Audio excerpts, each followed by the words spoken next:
आज आपण चाललेलो आहोत पंजाबला। पंजाब या ठिकाणचा मानसा नावाचा जिल्हा आहे आणि त्या ठिकाणचं मुसा नावाचं गाव आहे। आता या गावच्या सरपंच होत्या चरण कौर आणि त्यांचे पती जे आहेत ते पती सेनेमध्ये कामाला होते। त्यांचं नाव आहे बलकौर सिंग। तर या पती पत्नींचा मुलगा त्याचं नाव आहे सिद्धू मुसेवाला। आता मुसेवाला जे नाव आहे ते सिद्धूला म्हणजे त्याचं मूळ नाव जे होतं ते शुभदीप सिंग सिद्धू होतं, पण त्याला तो मुसेगावचा होता आणि गावावरती त्याचं प्रचंड प्रेम होतं, त्यामुळे त्यानं आपल्या स्वतःचं नाव सिद्धू मुसेवाला अशा पद्धतीनं ठेवलेलं आहे। तर हा जो सिद्धू आहे त्यानं गुरु नानक देव इंजिनिअरिंग कॉलेज आहे त्या कॉलेजमधून इलेक्ट्रिकल इंजिनिअरिंग केलेलं होतं, त्याची डिग्री घेतलेली होती आणि लहानपणापासून एका बाजूला त्याचं शिक्षण चाललं होतं आणि दुसऱ्या बाजूला त्याला गाण्याची आवड होती आणि यासाठी तो गाणं शिकलेला होता आणि त्यासाठी कॅनडाला सुद्धा जाऊन आलेला होता। आता यांची घरची परिस्थिती जी आहे ती अत्यंत चांगली होती, घरचा याला चांगला सपोर्ट मिळत होता आणि यामुळे यानं आता आपल्याला गायन क्षेत्रामध्ये उतरायचंय अशा पद्धतीनं ठरवलेलं आहे आणि गाण्यामध्ये त्यानं स्वतःची एक वेगळी ओळख किंवा एक वेगळी शैली निर्माण केलेली होती। आता आजपर्यंत गायन क्षेत्रामध्ये फक्त गाणं गायलं जायचं, पण याने त्या गाण्यामध्ये शस्त्र संस्कृती आणलेली होती। म्हणजे तो गाण्यामध्ये हत्यारं वापरायचा, हत्यारं चालवायचा आणि त्याच्या गाण्यामध्ये गुन्हेगारांचा महिमा मंडन वगैरे केलं जायचं। तर अशा पद्धतीनं त्याची गाणी असायची, प्रचंड वादग्रस्त अशी ती गाणी त्यानं गायला सुरुवात केली होती आणि यामुळे अत्यंत कमी वयामध्ये त्याला प्रचंड प्रसिद्धी मिळालेली होती। आता 2019 मध्ये एक गाणं त्याचं आलं होतं, ते गाणं म्हणजे सिख योद्धा आहेत त्यांचं नाव आहे माई भागो यांच्यावरती होतं आणि त्यावरून मग वाद निर्माण झालेला होता। वाद झाल्यानंतर मग यानं त्या गोष्टीची माफी मागितलेली होती, पण या सगळ्यामध्ये त्याला प्रचंड प्रसिद्धी मिळालेली होती। त्याचबरोबर 2020 मध्ये बर्नाला गावामध्ये यानं फायरिंग केलेलं होतं आणि तो फायरिंगचा व्हिडिओ त्यानं टाकलेला होता। आता हा व्हिडिओ पोलिसांकडे आला, नंतर पोलिसांनी त्याच्यावर कारवाई केली आणि आर्म्स ॲक्ट खाली त्याला अटक केली होती, त्याच्यावर गुन्हा दाखल केला होता आणि तो जेलमध्ये होता। नंतर त्याला जामीन मिळाला आणि तो बाहेर आला। बाहेर आल्यानंतर त्यानं स्वतःची तुलना संजय दत्त बरोबर ती केलेली होती आणि संजू नावाचं गाणं सुद्धा तयार केलेलं होतं। आता ह्या उदाहरणावरून आपल्या लक्षात येतं की हा जो आहे तो इतक्या कमी वयामध्ये त्यानं एवढी प्रसिद्धी कशी मिळवली आणि कशी मिळवायची याचा फंडा या सिद्धूला माहीत होता। इतक्या कमी वयात त्याला तो कळलेला होता आणि त्यामुळे एवढ्या लहान वयात त्यानं पैसा आणि प्रसिद्धी मिळवायला सुरुवात केलेली होती। आता हा जो सिद्धू आहे तो म्हणजे त्याला अनेक ठिकाणी कार्यक्रमासाठी बोलवलं जायचं, तर त्या ठिकाणी जर नाईट क्लब असेल तर तिथं 6 ते 8 लाख रुपये तो घ्यायचा, लाईव्ह शो असेल तर 15 ते 20 लाख रुपये घ्यायचा आणि भारतातच नाही तर त्याला अगदी कॅनडा, अमेरिका, ऑस्ट्रेलिया या देशांमधून सुद्धा मागणी होती आणि त्या ठिकाणावरून त्याला त्याचे कार्यक्रम व्हायचे आणि याला गाड्यांची फार आवड होती आणि त्यामुळे याच्याकडे 75 लाखांची रेंज रोव्हर होती, त्याचबरोबर 46 लाखांची फॉर्च्युनर होती, 17 लाखांची स्कोरिया होती, त्यानंतर स्विफ्ट डिझायर होती, जीप होती, बुलेट होती, ॲक्टिवा होती, ट्रॅक्टर होता। अशा पद्धतीच्या अनेक गाड्या, अनेक वाहनं त्याच्याकडे होती आणि गावामध्ये एक अत्यंत आलिशान अशा पद्धतीचा त्याचा बंगला होता, अशा पद्धतीचा त्याचा महाल होता आणि हा एक सेलिब्रिटी म्हणून अत्यंत आलिशान पद्धतीनं लक्झरी लाईफ जगत होता। आता याची एक मैत्रीण होती आणि त्या मैत्रिणीचं नाव आहे अमनदीप कौर। आता ही जी आहे ती मूळची पंजाबचीच आहे, पण सध्या कॅनडामध्ये राहत होती आणि सिद्धू आणि अमनदीप यांच्यामध्ये चांगली मैत्री होती, एकमेकांवरती त्यांचं प्रेम होतं, त्यांचं लग्न ठरलेलं होतं आणि आता ते लग्न करणार होते, लग्नाची तयारी सगळी चाललेली होती।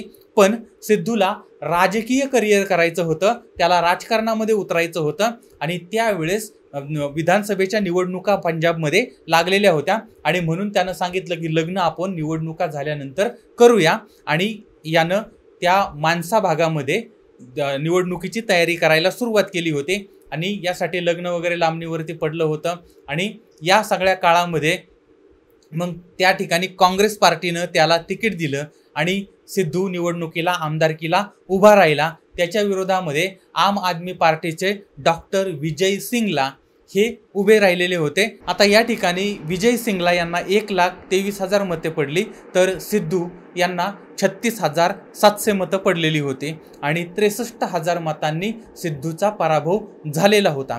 आता हा जो पराभव आहे तो सिद्धूला प्रचंड धक्का देणारा होता, कारण मी लोकांची एवढी कामं केली होती, त्यांच्यासाठी वेळ दिलेला होता, अनेकांना मदत केलेली होती आणि अशा पद्धतीनं त्यांच्यासाठी सगळं करून सुद्धा या लोकांनी मला निवडून दिलेलं नाही आणि लोकांनी माझा विश्वासघात केलेला आहे. आणि मग हा प्रचंड नाराज झाला आणि नाराज झाल्यानंतर त्यानं एक गाणं बनवलेलं होतं आणि त्यानं त्या लोकांनाही गद्दार म्हटलेलं होतं त्या गाण्यामध्ये, असा त्याचा अर्थ होता.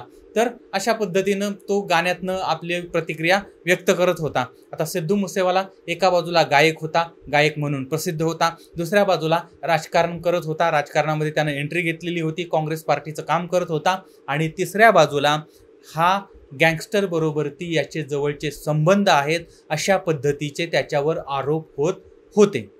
आता पंजाबमध्ये अनेक गँग आहेत, म्हणजे गँग बहुतेक प्रत्येक राज्यामध्ये आहेत, पंजाबमध्ये सुद्धा अनेक गँग आहेत. आता या गँगमधली एक गँग आहे, तिचं नाव आहे बम्बिहा गँग.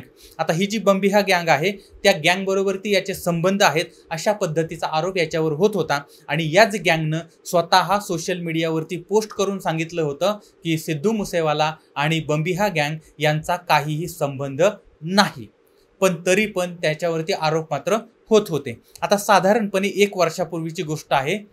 विक्की मुद्दूखेडा नावाचा एक राजकीय नेता होता, एक तरुण होता आणि बिश्नोई टोळीचा एक जवळचा व्यक्ती होता आणि याची मोहाली या ठिकाणं हत्या करण्यात आलेली होती आणि या हत्येमध्ये बम्बिहा टोळीचा हात होता हा संशय म्हणजे पोलिसांनाही होता आणि बाकीच्या मंडळींना होता किंवा बिश्नोई टोळी जी आहे त्यांना पण होता.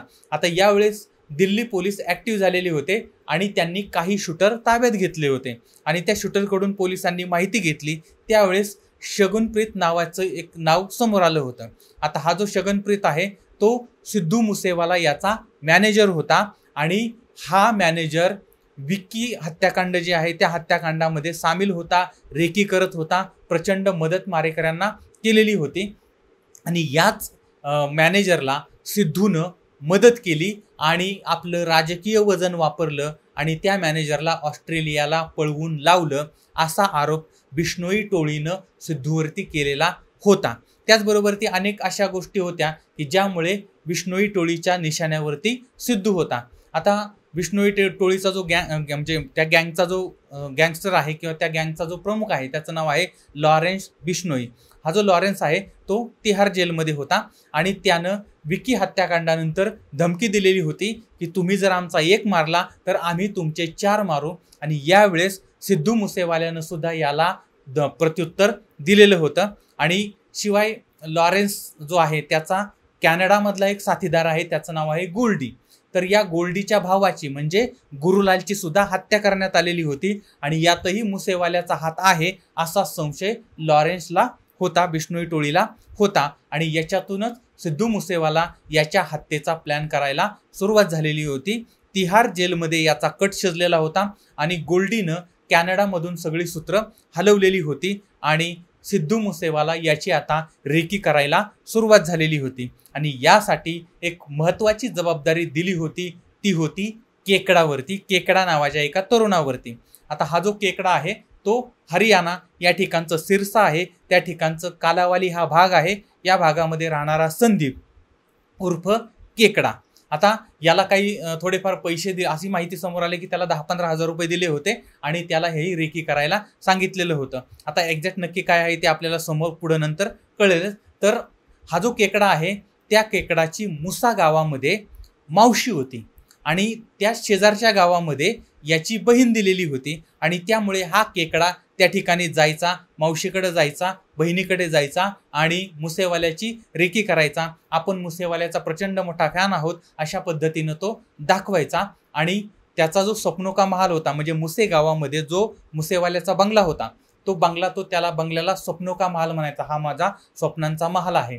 तर हा जो बंगला होता तर त्या बंगल्यामध्ये सुरक्षेच्या कारणास्तव कोणालाही प्रवेश मिळत नव्हता, कोणालाही आत जायची परवानगी नव्हती, सिक्युरिटी गार्ड वगैरे होते. पण या बंगल्याच्या बाजूला एक झाड होतं आणि या झाडाखाली अनेक त्या मुसेवाल्याचे फॅन यायचे आणि फॅन आल्यानंतर तिथं मग मुसेवाला यायचा, सिद्धू यायचा आणि आल्यानंतर मग तिथं तो सेल्फी वगैरे देणं, सही वगैरे देणं, साक्ष असं अशा पद्धतीनं ते सगळं चालायचं. आणि या ठिकाणी मग त्याचे फॅन असायचे, त्या फॅन्सला चहा, पाणी वगैरे या सगळ्या गोष्टी दिल्या जायच्या. आता या पद्धतीनं त्या झाडाच्या खाली केकडासुद्धा फॅन बनून यायचा आणि सगळी पाहणी करायचा. अनेक वेळा त्यानं मुसेवाल्याबरोबर ती फोटो वगैरे पण काढलेली होती आणि सगळी इत्थंभूत माहिती तो नंतर त्या शूटरला द्यायचा. आता तारीख होती 29 मे 2022, वार होता रविवार. संध्याकाळी साधारणपणे 4:30चा सुमार झालेला होता आणि सिद्धू मुसेवाला याची जवळच्याच गावामध्ये एक मावशी होती. ती मावशी आजारी पडलेली होती आणि घरचे मागं लागलेले होते की बाबा तू त्या मावशीला भेटायला जा, मावशीनं तुझा धोसरा काढलेला आहे आणि मावशी तुझी आठवण काढते, तू भेटायला जा भेटायला जा भेटायला जा.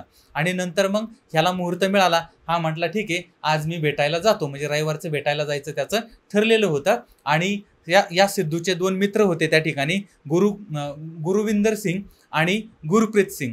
तर हे 2 मित्र आहेत. या 2 मित्रांना यानं सांगितलं, म्हटले की आज आपण आपल्या म्हणजे माझ्या मावशीला भेटायला जाऊया. आणि मग त्या ठिकाणी आता ते निघाले त्यावेळेस आता त्याच्याबरोबर ती 2 सरकारी गनमॅन होते, म्हणजे 2 सरकारी सिक्युरिटी गार्ड त्याच्याबरोबर ती सरकारनं दिलेले होते.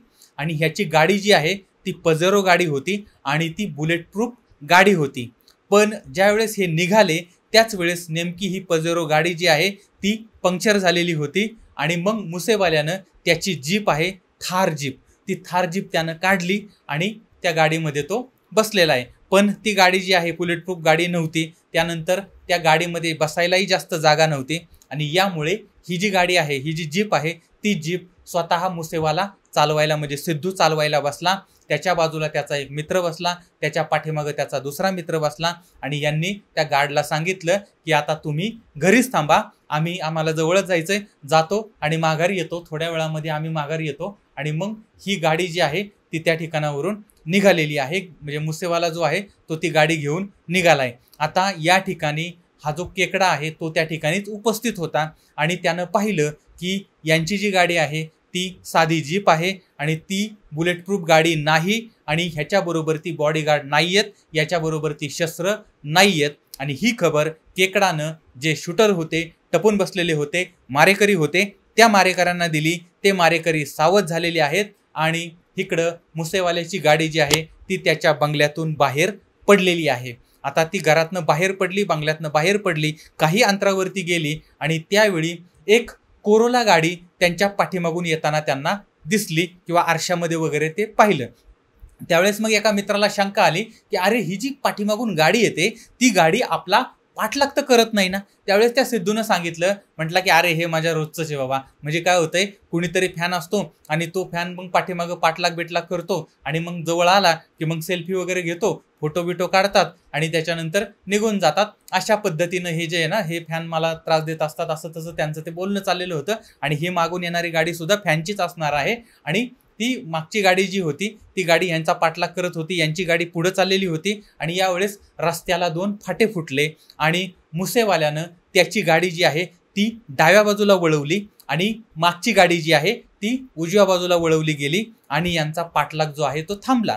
आता यावेळेस मग त्या सिद्धूनं मित्राला सांगितलं, म्हणले बघितलं का तू, हे बघ हे माझे फॅनच होते आणि ते माझा पाठलाग करत होते. आणि नंतर हे तिघजण जे आहेत ते बिंदासपणे आनंदामध्ये ते पुढे चालले होते, गाणं म्हणत चाललेले होते. आणि यावेळेस गाडीमध्ये मुसेवाला याचं द लास्ट राईड याच्यामधलं एक गाणं वाजत होतं आणि ते गाणं होतं उठेगी जवानी विच जनाजा मिठी आहे, म्हणजे भर जवानीमध्ये तिरडी उठणार, अशा आशयाचं ते गाणं होतं. आणि हे गाणं चाललेलं होतं आणि गाणं चालू असतानाच गोळ्यांचा तडतड तडतड तडतड आवाज यायला लागला आणि मागं जी गाडी होती, मगाशी जी गाडी पाठलाग करत होती तीच गाडी दुसऱ्या मार्गानं पाठीमागून आली आणि यांच्या गाडीला तिनं ओव्हरटेक केलेलं आहे, पुढं गेली आणि त्याच गाडीमधून फायरिंग व्हायला लागलेलं होतं आणि मारेकरी फायरिंग करत होते. आणि यावेळेस त्यांनी फायरिंग केलं ते मुसेवाल्याच्या गाडीच्या टायरवरती आणि टायर म्हणजे गाडी जी आहे ती पंक्चर झालेली आहे, टायर पंक्चर झालेली आहेत आणि जीपवरती गोळ्या झाडायला सुरुवात झालेली होती. यावेळेस त्या मुसेवाल्यानं मित्रांना आधार दिला, त्यांना सांगितलं घाबरू नका, माझ्याकडे सुद्धा पिस्तूल आहे. आणि मग त्या मुसेवाल्यानं त्या मारेकऱ्यांवरती जे ह्याच्यावर गोळीबार करत होते त्यांच्यावरती सुद्धा गोळ्या झाडल्या. एक गोळी झाडली, दुसरी गोळी झाडली, तिसरी गोळी झाडणार तोच त्याच्या लक्षात आलं की 2च गोळ्या या पिस्तूलमध्ये होत्या आणि बाकीच्या म्हणजे फक्त 2 होत्या, आता ह्याच्याकडे गोळ्या नाहीयेत. पण समोरचे जे मारेकरी होते त्यांच्यावरती जेव्हा ह्या 2 गोळ्या झाडल्या गेल्या त्यावेळेस मात्र ते मंडळी घाबरले. त्यांना कळलं की यांच्याकडे पिस्तूल आहे, यांच्याकडे म्हणजे काहीतरी हत्यारं आहेत आणि त्यामुळे ती समोरची गाडी जी आहे ती थोडीशी पाठीमागं गेलेली आहे. पण ह्याच्याकडच्या गोळ्या संपलेल्या होत्या आणि नंतर ह्याच्याकडून कोणतीच प्रतिक्रिया होत नव्हती. आणि त्यानंतर मग समोरच्यांच्या लक्षात आलं की ह्याच्याबरोबर ती फक्त 2च गोळ्या होत्या आणि त्या 2 गोळ्या संपलेल्या आहेत. आणि त्यानंतर मात्र समोरच्या मंडळींनी याच्यावरती फायर करायला सुरुवात केली होती आणि आता केवळ त्यांच्या गोळ्या झेलणं एवढंच सिद्धूच्या हातामध्ये होतं. आणि अगोदरच ते फायरिंग झालेलं होतं आणि त्याबरोबरच म्हणजे एक गाडी तर फायरिंग करत होती, त्याचबरोबर त्या ठिकाणी दुसरी एक गाडी आली होती, बोलेरो गाडी आली होती आणि त्या गाडीमधून सुद्धा मुसेवाल्यावरती फायरिंग सुरू झालेलं होतं. आता 2-2 गाड्यांमधून याच्यावरती फायरिंग सुरू झालं होतं. याच्या गाडीचे टायर फुटलेले होते, धूर निघत होता गाडीमधून आणि मारेकरी अगदी जवळ आलेले होते आणि बोनेटवरती चढून याच्यावरती गोळ्या झाडत होते. मुसेवाला रक्तबंबाळ झालेला होता आणि तो शेजारच्या मित्राच्या मांडीवरती कोसळलेला होता. मारेकऱ्यांची खात्री पटली या ठिकाणी मुसेवाला संपलेला आहे आणि त्यानंतर मारेकरी तिथून निघून गेले आणि इकडं हे 2 मित्र जे होते त्याच्याबरोबरचे ते सुद्धा जखमी झालेले होते. पण हे मित्र वाचलेले होते कारण या मित्रांवरती गोळीबार करण्यात आलेला नव्हता, पण चुकून यांना गोळ्या लागलेल्या होत्या. पण मुसेवाल्याच्या शरीराची मात्र चाळण करण्यात आली होती. या ठिकाणी जवळजवळ 30 गोळ्या झाडण्यात आलेल्या होत्या. 24 गोळ्या मुसेवाल्याच्या शरीरामधून आरपार गेलेल्या होत्या आणि एक गोळी त्याच्या डोक्याच्या हाडामध्ये गुंतलेली होती. त्यानंतर यांना मानसा जिल्हा रुग्णालय जे आहे त्या ठिकाणी दाखल करण्यात आलं होतं. पण याचा प्रचंड रक्तस्राव झाला होता, त्यामुळे सिद्धू मुसेवाला याचा मृत्यू झाला होता. पण त्याचे जे मित्र आहेत त्याच्यावरती उपचार केले गेले होते. आता ही हत्या गँगवॉरमुळे झालेली होती असं समोर येत होतं. पण सिद्धूच्या वडिलांनी मात्र वेगळीच गोष्ट समोर सांगितली होती की सिद्धूला खंडणी मागितली जात होती आणि ती खंडणी दिली नाही म्हणून त्याची हत्या करण्यात आलेली आहे. आता ही जी घटना घडली त्या घटनेच्या अगोदर बरोबर 25 वर्षापूर्वी अशीच एक हत्या झालेली होती आणि ही हत्या सिद्धू मुसेवाला हा ज्याला गुरु मानायचा त्याचं नाव होतं टुपॅक. हा सुद्धा एक गायक होता, एक जगप्रसिद्ध रॅपर होता. त्या काळामध्ये याच्यासारखा रॅपर दुसरा नव्हता, गायक दुसरा नव्हता. तर हा टुपॅक जो आहे तो टुपॅक 7 सप्टेंबर 1996ला लॉस एंजेलिस या ठिकाणावरून कारमधून चाललेला होता. त्यावेळेस अज्ञात हल्लेखोरांनी त्याच्यावरती हल्ला केला, त्याच्यावरती गोळीबार केला आणि वयाच्या अवघ्या 25व्या वर्षी त्या टुपॅकची हत्या करण्यात आलेली होती. आणि अगदी तशीच्या तशी हत्या सिद्धू मुसेवाला याची सुद्धा वयाच्या 27व्या वर्षी झालेली होती. आता सिद्धू मुसेवाला याचं पोस्टमॉर्टम करण्यात आलं. त्याची बॉडी जी आहे ती घरच्यांच्या ताब्यात देण्यात आली होती. आईबापांच्या समोर आता मुलाची अंत्ययात्रा निघालेली होती. सिद्धूचा एक आवडता ट्रॅक्टर होता, तो सजवला गेला होता. समोर सिद्धूचा फोटो लावलेला होता. ट्रॅकवरती म्हणजे ट्रॅक्टर जो आहे त्याच्यावरती AK-47ची एक प्रतिकृती लावलेली होती आणि यावरून ही अंत्ययात्रा निघालेली होती. करोडोची संपत्ती, करोडो रुपये, प्रसिद्धी होती, घरदार होतं, जमीन जुमला होता, बंगला होता, सगळं काही सोडून सिद्धू मुसेवाला हे जग कायमचं सोडून निघून गेला. आता या घटनेनंतर पंजाब पोलीस जे आहेत ते प्रचंड ॲक्शनमध्ये आलेले होते.